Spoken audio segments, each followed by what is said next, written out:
With the series finale of Arcane here, now's the time to talk about the hidden symbolism in the show, particularly surrounding Viktor and Jayce and their messianic storyline within the greater narrative. Of course, if we can say Arcane has main characters, it would be Vi and Jinx, whose faces are seen on the record that plays in the jukebox at the beginning of almost every episode. This image presents the sisters as yin and yang, opposites who keep each other in perfect balance. Vi and Jinx spend most of the show pushing each other to extremes, with Jinx becoming something of a terrorist and Vi becoming an enforcer. Their relationship is the much more human parallel to the story of Jace and Victor, who plays out the same drama but a lot more mythical and apocalyptic. The story of Jace and Victor was that they wanted to take the naturally occurring magic in the world, the Arcane, and use it to power technology that could help all humans, instead of just the few who are born with them, as Arcane essentially means to be understood by very few. In the greater League of Legends universe, arcane talents are magical abilities that people can be born with, but as explained at Jace's trial for his Hextech experiments, these are random and impossible to control. These powers can be devastating in the wrong hands as well, and throughout history, different people have been born with powers so great that they have destroyed entire civilizations, something Heimerdinger had experienced in his 300 years of life. The city of Piltover was started as a way to sort of unionize against possible mages, and while the introduction of the Hextech could be used to better the society for Piltover and really the world, it could also easily fall into the wrong hands. For instance, Jayce creates the giant gauntlets that are meant to make mining easier, but these obviously become weapons for people like Vi, and this laser beam that can be used to carve images is also still just a destructive laser beam. Just handing these to the wrong person could result in the deaths of who knows how many people, and that's ultimately what ended up happening with the black market Hextech. The Arcane, then, is something of a forbidden knowledge such as we find in mythologies around the world, most important to Arcane being that found in the Bible and the tradition surrounding it. In the greater Abrahamic tradition surrounding the Bible, the idea of forbidden knowledge takes many forms, and while it was meant to definitely represent some very specific things in the original context, it was never meant to just represent one thing. The problem with forbidden knowledge in these myths is that they lead to unintended consequences that come from exploiting an existing knowledge to learn something you weren't meant to. In the Bible itself, the primary story of this is in the Garden of Eden narrative, where Adam and Eve are tempted by a serpent into eating the fruit of forbidden knowledge of good and evil. After the writing of the Old Testament, but before the time of Christ, another text would surface in Judaism known as the Book of Enoch, which expanded on these same themes. Here, the forbidden knowledge was taught specifically by the fallen angels known as the Watchers, who were equated with the figures known as the Sons of God from back in the story of Noah's Ark in the Book of Genesis. The different kinds of forbidden knowledge described in Enoch is numerous, but among them is the art of metalworking, which was later understood to be what corrupted to the art of metal weaponry. This took an art that was meant to help humans create useful tools, and instead was used to make weapons to attack each other and conquer neighboring tribes. Already, you can see the parallels to the Hextech in Arcane, with it being magic that we later see to be connected to something cosmic and perhaps even divine. In the Arcane series, the Arcane itself is presented not just as a source of magic, but also an intelligent being that is pulling the strings behind everything in the show. We see this early on with Viktor theorizing that the Arcane doesn't just power their Hextech, but uses it as a way to interact with their world. When Hextech backfires, this can be seen as the Arcane trying to warn against certain uses, and subtly pushing the world more so towards a certain goal. This is what leads Viktor to create the Hex Core with its different runes, in an attempt to give the Arcane a way to interact more freely without the limitations of certain tech that has a specific purpose. While this seems disastrous at first because of the way it absorbs Sky Young, Viktor himself becomes saved by the Arcane, with the revelation that, like Jayce, he had touched the Arcane directly. Viktor, of course, had been sick until this point, and after being healed and resurrected by the Arcane, we can see him walking with white streaks of energy behind him that is shown to connect him to the Arcane and to the people he will go on to heal. In motion, it gives us the visual that it's not just Viktor walking around after his seeming death, but that he is being controlled by a greater force, a god pulling Viktor's strings like he's just a puppet. Later, this pattern would continue with other characters like Salo being healed by Viktor, but also being controlled by him, with the implication being of the even greater force controlling Viktor. In episode 6 of season 2, Viktor hints at the Arcane being a guiding force in human evolution even, claiming there is some sort of destination that humans are being led to, a perfect final form that they are meant to take. Now, among the many ideas of the different forbidden knowledge that exist in the Abrahamic traditions, this most closely resembles the idea of the ineffable name of God and its great powers. According to Jewish tradition, when meditating on the name of God, you are able to receive great powers, including the types of miracles described in the Bible, such as raising the dead and walking on water. But most importantly, it's said to give the gift of prophecy. According to the book of Genesis, in the generation of Enosh, the grandson of Adam, humanity began to call upon the name of God, and this was what led to the age of idolatry and polytheism before the flood. This godlike power was forbidden knowledge because the humans would abuse it to try and further themselves ahead of each other, leading to the flood being the only choice to knock the human civilizations over so they can start over again. Now, what's really interesting is that even though this name and its powers could be used for either good or evil, the entity behind the name itself, God if you will, is supposed to be using its powers to guide humans towards goals that it has for them instead of their own, much like the Arcane seems to be doing in the series. What matters most to God in these traditions is that we reach a certain final development, or final evolution as Viktor calls it. According to much apocalyptic literature, this is about a time when God is connected with all of humanity more closely, ruling them in a way God is not capable of in our time.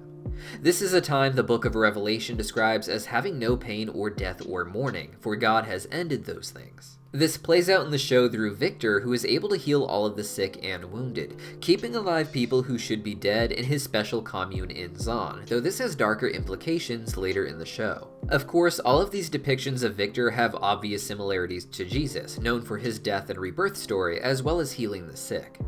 Jesus was said to do this before having his death and resurrection on the cross, but Viktor's story more so reflects the real-life reports of near-death experience survivors. Across the centuries, our accounts and observations of near-death experience survivors include a startling number of cases where the person who dies and then is revived comes back with an all-absorbing sense of empathy. This could be a person who was pretty empathetic before or not empathetic at all, but this near-death experience takes it to a level that is pretty hard for the average person to grasp. In extreme cases, for instance, they will abandon everyone they are close to, including their own spouse and kids, in order to just travel the world and do very intense jobs to help with tragedies, catastrophes, and wars. We see this with Viktor when he first returns and he gives his goodbye to Jayce, talking about his affections he had for him, but going off into the world to heal the sick and help the unfortunate of Zon. It's interesting that in this conversation, Jayce accuses Viktor of not being able to understand Jayce's struggles, of being forced into being the salvation for the people of Piltover, when Viktor is the one who becomes the actual salvation for so many of the unfortunate. But Jayce is also foreshadowed here as being the salvation for the fate that Viktor has in mind for them. A lot of this story seems to take inspiration not just from Christianity or Judaism, but from the mystery school tradition dating back to ancient times. Today, this is most recognizable with groups like Freemasonry, and the show alludes to this with Caitlyn's family crest. Caitlyn comes from the Kiraman family, whose family crest with its crossed keys is a reference to the keys of heaven in Christianity. This symbol of the crossed keys became very important later to Freemasonry, particularly the Scottish Rite. It's no surprise then that when Caitlyn's mother dies, Caitlyn receives a special two-sided key that is used to teach Caitlyn her family secrets, with a heavy focus on her dual key family crest in all of the images and documents. These mystery schools date all the way back to ancient Egypt, where the children would be initiated into their parents' secret society by being made to reenact the story of the god of Egypt, Osiris. Osiris is killed by his brother, the god of the desert Set, but he is put back together by his wife Isis for just long enough to impregnate her. This death and rebirth is what allows him to pass on to the underworld, where he becomes the ruling god there, similar to Viktor becoming the leader of the commune in the undercity of Zon. Isis would then give birth to their son Horus, who would defeat Set and banish him back to the desert, with Horus's own birth and rise to the throne also reflecting a fall and then rise as Osiris's descendant. All the way over in Greece, thousands of years later, this same idea would be given to initiates in the form of the Eleusinian Mysteries. Here, the initiate would act out the story of Persephone falling into the underworld to be wed to Hades before being rescued by her father Zeus and restored to Olympus. To drive home that this was a metaphor for a near-death experience, initiates of these mysteries would be made to run over 20 miles in order to push their body to a state of exhaustion that gives them an out-of-body experience similar to that of an actual near-death experience. People who walked away from these initiations left behind ancient reports of being changed by the experience, finding a sense of connection to everyone around them, and feeling they are part of a bigger story that they are just one character in, everything that Viktor and later his many disciples would experience. When Jayce touched the Arcane, however, something a bit different happened for him than for Viktor. He and Viktor are both described as touching the Arcane, indicating it was ultimately the same experience, but Jayce's reaction was one of horror that led him to eventually return to try and kill Viktor. In the final act, we learn that Jayce had seen an alternate reality, and perhaps a different time, where Viktor had succeeded in bringing all of humanity to the supposed final stage of evolution. But here, all that remains are the hollowed out shells of the people of Piltover and Zaun. In the finale, Viktor would explain that if he were to succeed in purifying all of the people, it would be the end of everything humans need to continue. To become perfect would become hollow shells with no inherent flaws and thus nothing to rise above. So with the Arcane pulling all of the strings, why did it show Viktor one ending but Jayce another? Why would the Arcane allow Viktor to attempt what he did if the Arcane knew or even planned for Jayce to sabotage him? In the end, Viktor and Jayce end their existence together, ceasing the effect and control that Viktor has on the people of Runeterra. This started with Jayce outright trying to kill Viktor, and for a moment it looked like he had succeeded when he disrupted Viktor's network.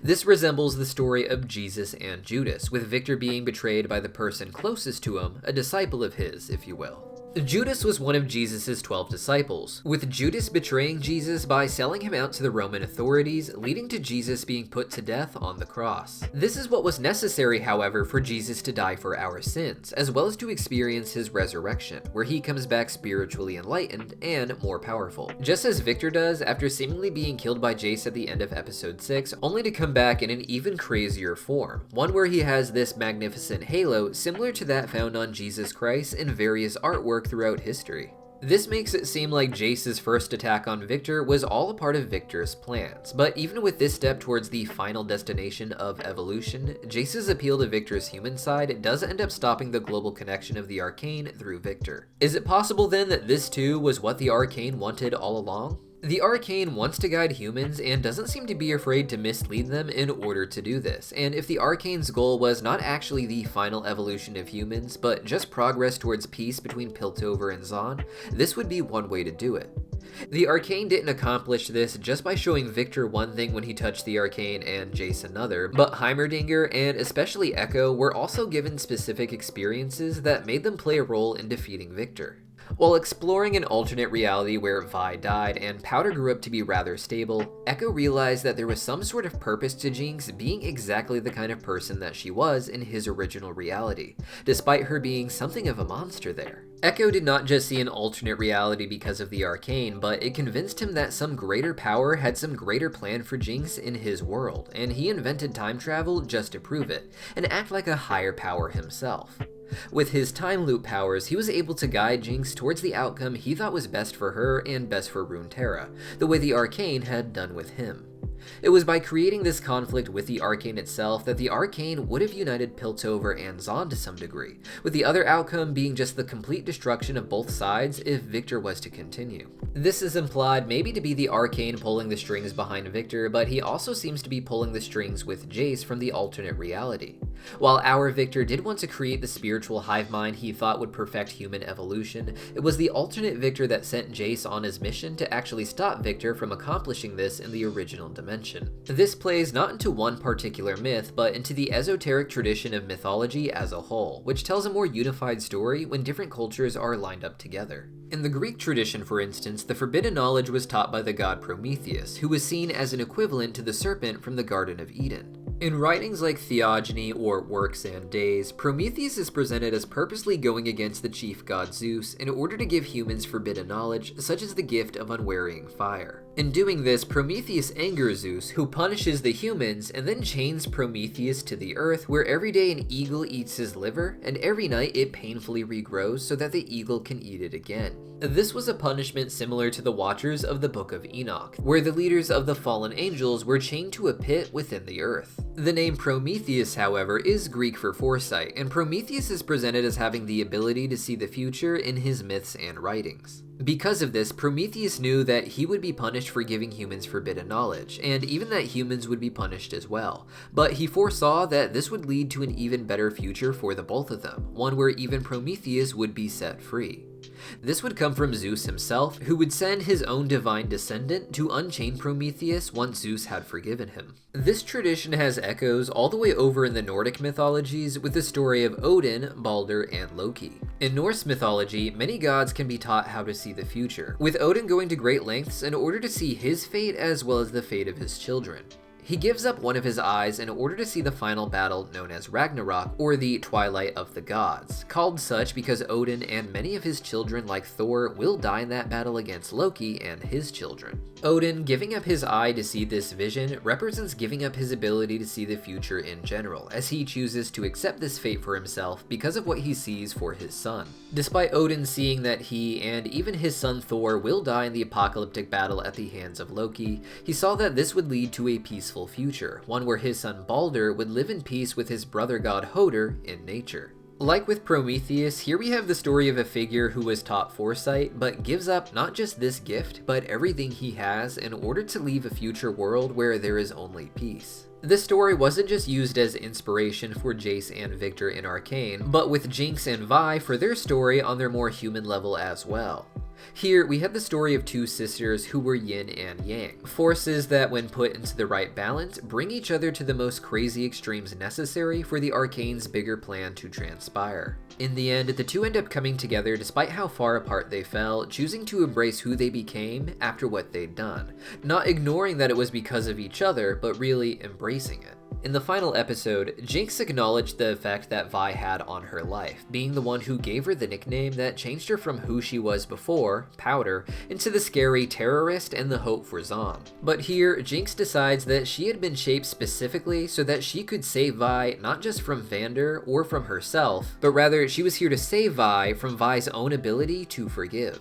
It is Vi's nature to always put herself in danger to save someone she loves, forgiving them no matter how many times they hurt her. This is paralleled with Vander, who is turned into a literal monster and is trying to kill Vi, but even in the finale, Vi can't help but try and save him again. Jinx realizes in this moment that she is the same as Vander, someone who has become a monster and who Vi will constantly put herself in danger for, with the only choice Jinx seeing here in that moment being the same one that Isha made in the previous act, sacrificing herself to remove both of them from Vi's life. This was Jinx accepting the idea that something else had molded her into the perfect opposite to Vi, in such a way that it would lead to Jinx realizing that she had existed only to help bring Vi to this moment and then save her, not just from Vander, but from Violet herself. If you've made it this far, thanks for watching, and if you enjoyed Arcane and this video, give it a thumbs up. This is the end of the Arcane series, but there will undoubtedly be more movies and TV shows in the League of Legends universe, and if you don't want to miss our breakdowns for them similar to this one, make sure you hit that subscribe button as well. For those hoping for more information about the whole Black Rose subplot, go ask someone else. See you guys next time!